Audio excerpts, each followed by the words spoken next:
रिया, इतना काम करके तो मुझे चक्कर आने लगे हैं।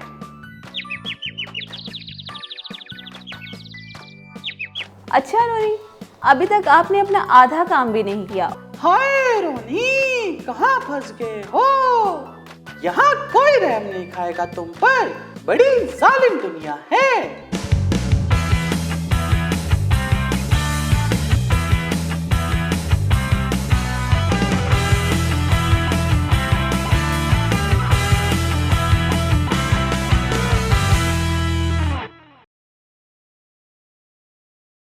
रोनी, वैसे कह तो आप ठीक रहे हैं, और कुछ लोग तो ऐसे भी हैं जो अपना काम भी नहीं करते और दूसरों को उनका काम करना पड़ता है। रिया, ये आपने मुझे बोला है ना? वाह रोनी, आप कितने इंटेलिजेंट हो गए ना। अब तो आपको पता भी चल जाता है कि क्या कह रही हूँ मैं। अच्छा रिया, ये देखना, एक बच्चे ने क्या सवाल पूछा है। सॉरी रोनी, मैं काम कर रही हूँ, मैं आपकी बात का जवाब नहीं दे सकती। हो रिया, देखे तो इस बच्चे के सवाल से मैं भी परेशान हो गया हूँ। ओके, लाइन दिखाएं रोनी, ऐसा क्या लिख दिया है? तो ये लेटर लिखा है शान ने कि क्या ईमानदारों की अदालत होगी? Very good question.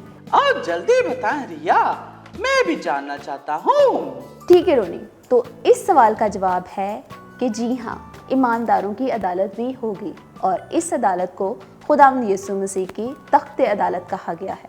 और बाइबल मुकद्दस हमें बताती है कि हम सब ईमानदार खुदावंद यीशु मसीह के सामने हाजिर होंगे। हर ईमानदार की अदालत की जाएगी उन कामों के लिए जो उसने यीशु मसीह को निजात दहिंदा कबूल करने के बाद किए हैं, चाहे वो अच्छे हों या बुरे।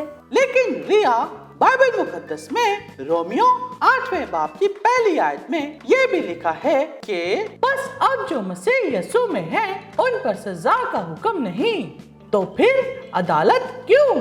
रोनी मेरे भाई, इस अदालत का मकसद ये नहीं है कि हम सज़ा पाएंगे या नहीं, और ना ही इस अदालत का मकसद ये है कि हम जन्नत में जाएंगे या नहीं। तो फिर ईमानदारों की अदालत क्यों होगी?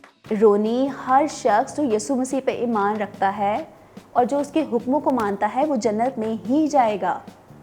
लेकिन इस अदालत का मकसद है कि उन ईमानदारों को अजर यानी इनामात दिए जाएं। ओह, तो ऐसा है। मतलब फिर ईमानदार जैसे चाहे जिंदगी गुजारे, जो चाहे करें। ऐसा हरगिज नहीं है रोनी। एक मसीही ईमानदार होते हुए कलाम मुकद्दस बयान करता है कि हमें कैसी ज़िंदगी गुजारनी चाहिए। और रोनी, अगर हम ईमानदार होते हुए खुदावंद यीशु मसीह की मनादी करते हैं वफादारी से और खुदा बाप की मर्जी को पूरा करते हैं, तो ये अदालत हमारे लिए शादमानी का बाइस होगी, और इसमें हमें यीशु मसीह की तरफ से अजर मिलेगा यानी इनामात। और अगर कोई ईमानदार ऐसा ना कर पाए तो? रोनी, अगर फिर भी कोई ईमानदार खुदा की नहीं बल्कि अपनी मर्जी पूरी करे और खुदा की खिदमत ना करे, तो उसे कोई अजर नहीं मिलेगा और उसे यीशु मसीह के सामने शर्मिंदा होना पड़ेगा। रिया, मैं अदालत के दिन यीशु के सामने शर्मिंदा नहीं होना चाहता, लेकिन मुझे कैसे पता चलेगा कि मुझे क्या करना चाहिए और क्या नहीं? परेशान मत हो रोनी, ऐसे में सिर्फ खुदा का कलाम ही हमारी मदद कर सकता है। जैसा कि खुदावंद की कलाम में लिखा है कि हमें किसी पे लानत नहीं करनी चाहिए, हमें झूठ नहीं बोलना चाहिए और दूसरों को माफ़ करना चाहिए। इससे ही हमें पता चलेगा कि हमें क्या करना चाहिए और क्या नहीं। वो तो ठीक है रिया, लेकिन रिया, उन बातों का क्या जिनके बारे में बाइबल मुकद्दस में वाज़िह तौर पर नहीं लिखा? तो रोनी, इस सूरत में ये सवाल आपको अपने आप से करना होगा कि क्या ये काम जो मैं कर रहा हूँ, ये यीशु मसीह इससे खुश होगा? अगर आपको लगता है कि ये काम करने से यीशु मसीह खुश होगा, तो आपको वो काम करना चाहिए। और अगर आपको लगता है कि मेरा इस काम करने से यीशु मसीह खुश नहीं होंगे, तो आपको वो काम नहीं करना चाहिए। समझ गया। तो बताएं रोनी, अगर आपके ज़िम्मे कोई काम हो और आप उसे पूरा ना करें और आप दिल लगाकर काम ना करें, तो क्या खुदा आपसे खुश होगा?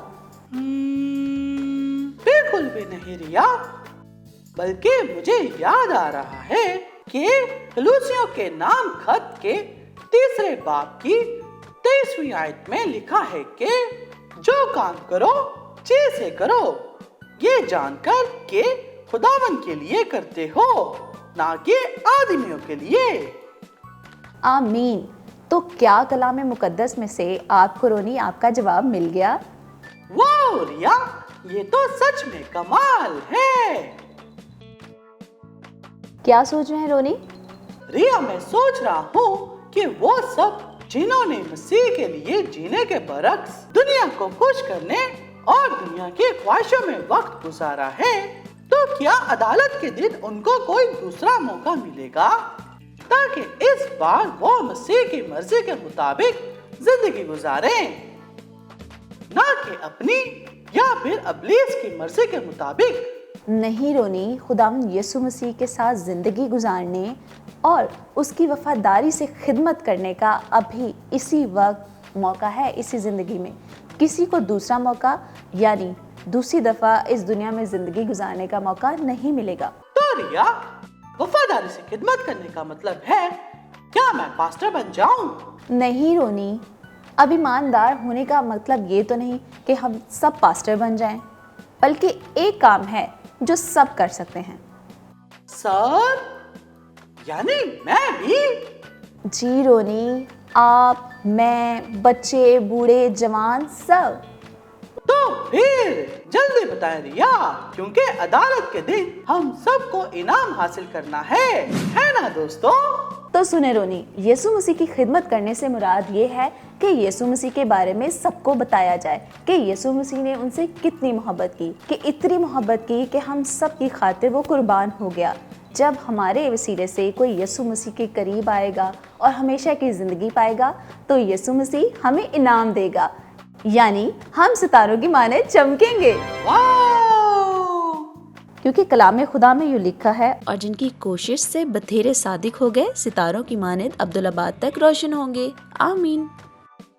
अरे वाह, ये इनाम तो सबसे बेस्ट है। सब ईमानदार स्टार होंगे। ये लेकिन रोनी, ये फाइनल रिवॉर्ड नहीं है, बल्कि यीशु मसीह की तरफ से इसके बाद बहुत सारे इनामात हैं। क्या? अभी कुछ और भी है? जल्दी बताएं रिया, मुझसे सब्र नहीं हो रहा। ओके रोनी, बताऊंगी, लेकिन अगले एपिसोड में। रिया, ये क्या बात हुई? बात ये है कि निम्रा और अमजद भाई स्टोरी टाइम में हमारा वेट कर रहे हैं। मेरे भुलक्कड़ भाई। रिया,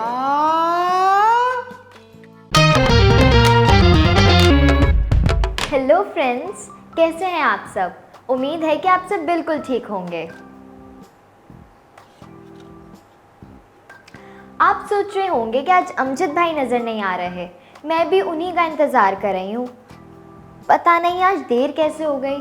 आइडिया, क्यों ना अमजद भाई के आने तक ये पता लगाया जाए कि आज हम कौन सी कहानी सुनने वाले हैं। मैं बहुत एक्साइटेड हूँ। Good idea Nimra. Oh wow, thank God Amjad भाई आप आ गए। आप ठीक तो है ना? जी निम्रा, थैंक यू, मैं बिल्कुल ठीक हूँ। और दोस्तों, सॉरी कि मैं आज लेट हो गया क्योंकि ट्रैफिक बहुत ज़्यादा थी। कोई बात नहीं अमजद भाई, बल्कि आज आप खुश होंगे क्योंकि मैंने कहानी जल्दी चूज कर ली है। Well done Nimra. हमारे दोस्तों को बताएं कि आज हम ईमान के किस हीरो के बारे में जानेंगे। अमजद भाई, आज हम ईमान में खुदा के हीरो समसून के बारे में कहानी सुनेंगे। तो दोस्तों, कहानी कुछ यूं है कि बनी इसराइल के 12 कबीलों में से एक कबीला जिसका नाम दान था, उस कबीले का एक शख्स, उसका नाम मनोहा था और उसकी बीवी बांझ थी।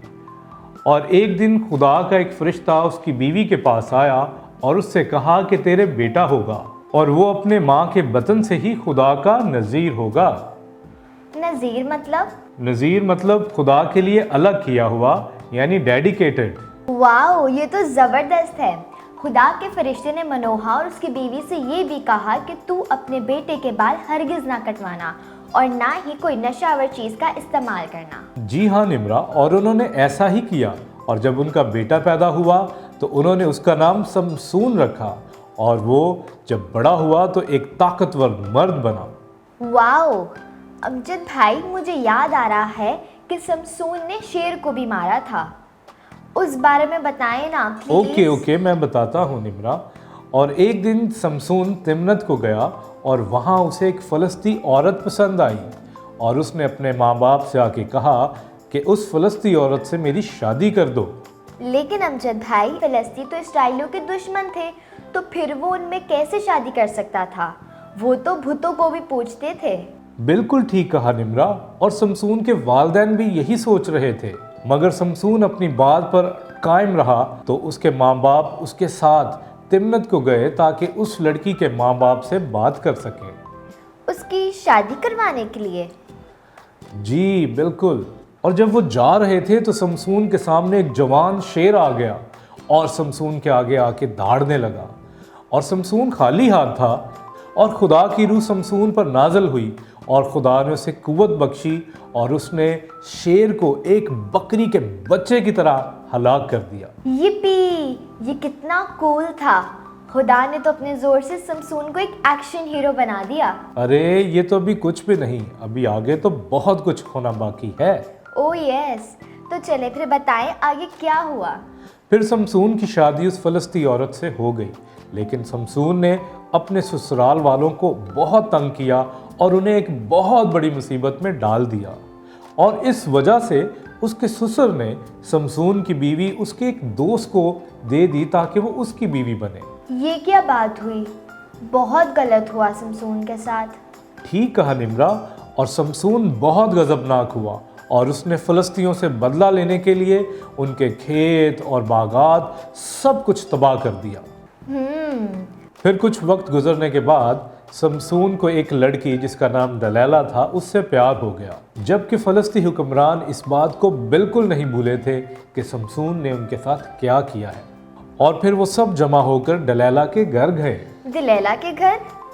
यकीनन वो दिलैला के जरिए समसून का राज जानना चाहते होंगे। अरे वाह निम्रा, आपने एकदम सही पहचाना। और फिर फ़लस्तियों ने दलैला को चांदी का लालच दिया और उससे कहा कि वो समसून का राज मालूम करके उन्हें बताए। दलैला मान गई और अगले ही दिन समसून से कहने लगी कि मुझे अपनी ताकत का राज बता दे कि तुझे किस तरह बांधा जा सके। दोस्तों, क्या आप जानते हैं कि वो सीक्रेट क्या था? जिससे ये कहानी सुनी है उसे ज़रूर याद होगा। जी अमजद भाई, मैंने कहानी गौर से सुनी है। तो समसून ने दिलैला से कहा कि मेरे सर पे कभी उस तरह नहीं फिरा है और मैं माँ के पेट से ही खुदा का नज़ीर हूँ, और अगर मेरे सर के बाल काट दिए जाएं तो मेरा सारा जोर चला जाएगा। वेरी गुड निम्रा, अब दलैला जान चुकी थी कि समसून का राज क्या है और इससे आगे बहुत बुरा होने वाला है। और फिर एक आदमी उस तरह लिए हुए समसून के कमरे में गया और उसने समसून के सारे बाल काट दिए और फिर उसको रस्सी से बांध दिया, और दलैला ने कहा कि समसून, फ़लस्ती तुझको पकड़ने आ गए। समसून उठा और उसने अपने आप को झटका दिया और उसने सोचा कि वो अब भी पहले की तरह जोरावर है, लेकिन वो ये नहीं जानता था कि खुदा की रूह उससे जुदा हो चुकी है, जो कि किसी भी शख्स के लिए बहुत खतरनाक बात है। तब फ़लस्ती उसे पकड़कर गजा में ले गए और उसकी आंखें निकाल दी और पीतल की बेड़ियां लेकर उसके पाँव में बांधी और उसे कैद कर दिया, और वो जेल में चक्की पीसता था। दोस्तों, आप सोच रहे होंगे कि समसून की कहानी यहीं ख़त्म हो गई, लेकिन ऐसा हरगिज़ नहीं है। समसून के सर के बाल फिर से भरने लगे और एक दिन यूं हुआ कि फ़िलिस्तियों की बड़ी जमात अपने देवता दजून के लिए बड़ी कुर्बानी गुजराने के लिए एक इमारत में जमा थे, और फिर उन्होंने समसून को बुलाया कि आकर हमारे लिए खेल करे। और जो लड़का समसून को उस जगह लेकर गया, समसून ने उससे कहा कि मुझे उन सतूनों पर हाथ रखने दे जिस पर यह इमारत खड़ी है। और फिर समसून ने खुदा से फरियाद की और कहा कि ए खुदावन, अपने बंदा को याद फरमा और अपने नाम की खातिर एक और बार जोर अता कर, ताकि मैं अपनी दोनों आंखों का बदला ले सकूं। खुदा ने समसून की दुआ को सुना और फिर खुदा की रूह समसून पर जोर के साथ नाजिल हुई, और तब समसून जोर के साथ चिल्लाया और कहा कि मुझे भी इन फिलिस्तियों के साथ मरना होगा। और ये कहकर उसने दोनों सतूनों को ऐसा जोर से धकेला कि वो सारी इमारत गिर पड़ी और जितने भी मर्द, औरत और सरदार थे वो सब मर गए। ये और हैरत की बात यह है कि शमसून ने जितने फलस्ती अपने जीते जी मारे थे उससे कहीं ज्यादा उसने अपने साथ मार दिए। ये हुई ना ईमान में खुदा के हीरो वाली बात। सो तो है दोस्तों, शमसून की कहानी हमें ये सिखाती है कि हमें खुदा से हिकमत मांगनी चाहिए ताकि हम अपनी मर्जी से नहीं बल्कि उसकी मर्जी से जिंदगी गुजारें। और अगर आपने हमेशा अपनी मर्जी की है तो अभी भी कुछ बिगड़ा नहीं है। उससे माफ़ी मांगे तो वो ज़रूर आपको बहाल करेगा, जैसे शमसून को किया। बिल्कुल, तो इस एपिसोड को लाइक और शेयर ज़रूर करें। And make sure to subscribe this channel. फिर मिलेंगे, बाय।